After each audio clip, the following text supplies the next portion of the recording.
क्या करेंगे आप? 22 करोड़ को क्या मार डालेंगे? आप तोपें लेके आ जाएंगे, टैंक लेके आ जाएंगे, 22 करोड़ को मार डालेंगे। और अवाम की ताकत जिस बंदे के साथ है आप उसको हटाना चाह रहे हैं। आपने यही हरकत की लियाकत अली खान के साथ, आपने यही हरकत की भुट्टो के साथ। इस मुल्क की रूट काज ये है ताकतवर हलके। आपके ताकतवर हलके हैं 75 साल से कब्जा करके बैठे हैं। वो हमें ये कहते हैं कि फलां बंदा दहशतगर्द है। अली वजीर की बात कर रहा हूँ मैं। और फिर उसी अली वजीर से ये वोट ऑफ कॉन्फिडेंस में उठा के उसको जेल से निकाल के वोट दिलवाते हैं। वो हमें ये कहते हैं कि ये नवाज शरीफ जरदारी चोर हैं, डाकू हैं, लुटेरे हैं। फिर उन्हीं जरदारी नवाज शरीफ को हमारे ऊपर मुसल्लत कर देते हैं और फिर वो ये समझते हैं कि ये इकानमी चला लेंगे। और आप जिस पॉइंट ऑफ नो रिटर्न पे ले जा चुके हैं ना चीजों को, खुदा ना खास्ता ये कौम आप पे ना कांटा लगा दे। अगर कौम ने आप पे कांटा लगा दिया ना, फिर आपका कोई GHQ नहीं बचना, कोई आपके कोर कमांडर का घर नहीं बचना, कोई आपका कैंट नहीं बचना, कोई DHA नहीं बचना आपका। जिसने करवाया APS वो एहसान एहसान था। आपने उस एहसान एहसान जिसने 200 बच्चों को ज़िबा करके रख दिया, उसका आपने इंटरव्यू लाइव चलवाया जियो पे। एक इमरान खान नहीं मरेगा खुदा ना खास्ता अगर असैसिनेट होगा, फिर यहाँ 22 करोड़ को असैसिनेट करना पड़ेगा। 22 करोड़ आपसे असैसिनेट तो होंगे नहीं। देखें, मैं सबसे पहले कौम को एक मैसेज देना चाहूँगा छोटा सा। देखें, बात ये है कि ये अफलास, ये गुर्बत, ये जुल्म, यही सिर्फ हमारे मुकद्दर में क्यों है? तुम अपनी तकदीर बदलने की जसारत क्यों नहीं करते? घरों से क्यों नहीं निकलते? आप देखें, यहाँ लोग निकले हैं, काफ़ी निकले हैं, लेकिन यहाँ ज़्यादा आवाम होनी चाहिए। इनके खिलाफ हमने खड़े होना है। ये ताकत के बुतों को हमने तोड़ना है, अवाम ने तोड़ना है। ये चीज़ें तब बदलेंगी। और मैं आपको एक चीज़ बताऊँ, आप महंगाई की बात कर रहे हैं ना, तो ये एक मसला है। हर मसले की एक रूट काज होती है। जब तक आप उस रूट काज को नहीं हटाते तब तक वो मसला हल नहीं होता। इस मुल्क की रूट काज ये है ताकतवर हलके। आपके ताकतवर हलके हैं 75 साल से कब्जा करके बैठे हैं। वो ताकतवर जो कब्जा करके बैठे हैं ताकतवर हलके, वो क्या करते हैं? वो हमें ये कहते हैं कि फलां बंदा दहशतगर्द है। अली वजीर की बात कर रहा हूँ मैं। और फिर उसी अली वजीर से ये वोट ऑफ कॉन्फिडेंस में उठा के उसको जेल से निकाल के वोट दिलवाते हैं। वो हमें ये कहते हैं कि ये नवाज शरीफ जरदारी चोर हैं, डाकू हैं, लुटेरे हैं। फिर उन्हीं जरदारी नवाज शरीफ को हमारे ऊपर मुसल्लत कर देते हैं और फिर वो ये समझते हैं कि ये इकानमी चला लेंगे। तो हमारा सबसे बड़ी रूट काज है ताकतवर हलके। उनको होश करनी चाहिए, उनको सोचना चाहिए, थोड़ा रैशनली सोच लेना चाहिए। अब ये 70-80 का ज़माना नहीं रहा।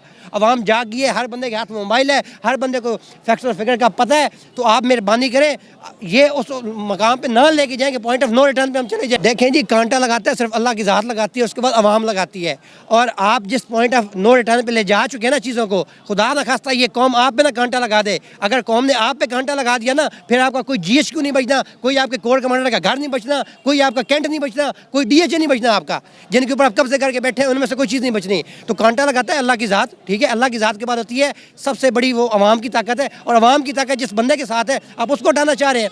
आपने यही हरकत की लियाकत अली खान के साथ, आपने यही हरकत की भुट्टो के साथ। लेकिन तब ज़माना और था, तब सोशल मीडिया का दौर नहीं था। लोगों को आपने अप्रेस कर लिया, अब आप नहीं कर सकेंगे। क्या करेंगे आप? 22 करोड़ को क्या मार डालेंगे? आप तोपें लेके आ जाएंगे, टैंक लेके आ जाएंगे, 22 करोड़ को मार डालेंगे। 22 करोड़ अगर किसी को मैंडेट देना चाह रही है तो आप फ्री एंड फेयर इलेक्शन करवाएं। जिसके पास मैंडेट जाता है वो जाके मुल्क संभाले। ये इसके अंदर कितनी बड़ी साइंस है। लेकिन ये फैसला कर चुके हैं कि हम इमरान खान को एलिमिनेट करेंगे। चाहे मुल्क गया, मुल्क को बाढ़ में जाए, इमरान खान को हमने एलिमिनेट कर देना है। ये सिमिलरली वही मॉडल अपनाना चाह रहे हैं जो मिस्र में हुआ। मोहम्मद मरसी को जहर दे के मार दिया गया। ये चाहते हैं कि हम इमरान खान को अरेस्ट करें, उसको जहर दें, उसको असैसिनेट कर दें, उसके बाद देखते रहेंगे। लेकिन इस बार इनकी भूल है। एक इमरान खान नहीं मरेगा खुदा न खास्ता अगर असैसिनेट होगा, फिर यहाँ 22 करोड़ को असैसिनेट करना पड़ेगा।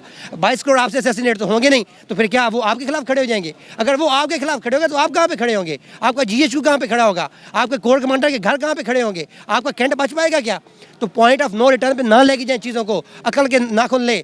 ठीक है यार, आप लोग का बैकग्राउंड नहीं होता एजुकेशनल, आप FA पास होते हैं, लेकिन अकल तो होनी चाहिए ना बंदे में, शऊर तो होना चाहिए कम से कम कि आप कम से कम बेसिक चीज़ों को, जो आपका 4 साल का 6 साल का बच्चा है वो समझ रहा है, आप नहीं समझ पा रहे यार। डेमोक्रेसी के अंदर कहा जाता है कि तनकीद जायज़ है, लेकिन फवाद चौधरी उसी दौरान जब हम देखते हैं एक छोटी सी तनकीद के ऊपर ही कैसे पकड़ धरा उनकी की जाती है। जिस्मानी रिमांड ले लो, मुंह पे काला कपड़ा डाल लो, क्या कहेंगे सब पे? अगेन ये ताकतवर हलकों का काम है ना, ये एस्टेब्लिशमेंट का काम है आपका। ये सेम एस्टेब्लिशमेंट है। अगर आप 2-4 साल पीछे जाएँ, थोड़ा पीछे जाएँ, अगर रिवाइंड करें, APS जब हुआ था 2014 की बात कर रहा हूँ मैं, तो आपको हमें बताया गया था एहसान उसका मेन कल्प्रेट है। जो जिसने करवाया APS वो एहसान था।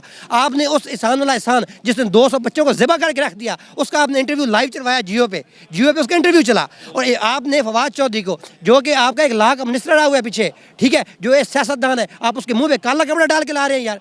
आप काला कपड़ा इसलिए डाल के ला रहे हैं कि कहीं वो मुस्कुरा न दे, कहीं वो विक्टी का निशान न डाल दे। असल में काला कपड़ा उसके मुंह पे नहीं है, काला कपड़ा आप अपने काले करतूतों पे डाल रहे हैं। वो डाल नहीं रहा, अवाम को पता चल चुका है, अवाम आपके काले करतूत देख चुकी है। तो खुदारा कोई अकल को हाथ मारे, थोड़ी अपने आप को रैशनली इन चीज़ों को सोचें। पॉइंट ऑफ नो रिटर्न पे चीज़ों को लेके जाएंगे तो आपके ना कैंट बचेंगे, ना आपका कोई कोर कमांडर बचेगा, ना आपका कोई GHQ बचेगा। तो अकल को हाथ मारें। बहुत शुक्रिया आपके वक्त का। नाज़रीन, जो एक सादा सा पैगाम है वही दे रहे थे कि पॉइंट ऑफ नो रिटर्न पे पाकिस्तान को ना लेके जाया जाए, इससे पहले कि चीज़ें बहुत वर्स हों, होश के नाखुन लें। और जो एक शऊर का लेवल है वो तो आपको पता ही है, पाकिस्तानी कौम का दिन ब दिन शऊर बढ़ता जा रहा है। सिंपल कहना था कि कभी भी कोई मसला आता है तो मसला ख़त्म नहीं किया जाता, उसकी रूट कॉज देखी जाती है। बड़ी एक वैलिड बात की उन्होंने। खैर, पाकिस्तानियों के जो व्यूज़ थे, जो उनके जज्बात थे, जो उनका कहना था, वो आपके सामने हम पहुँचा रहे थे। मैं उस्मान मलिक और आप देख रहे थे आज़ाद न्यूज़।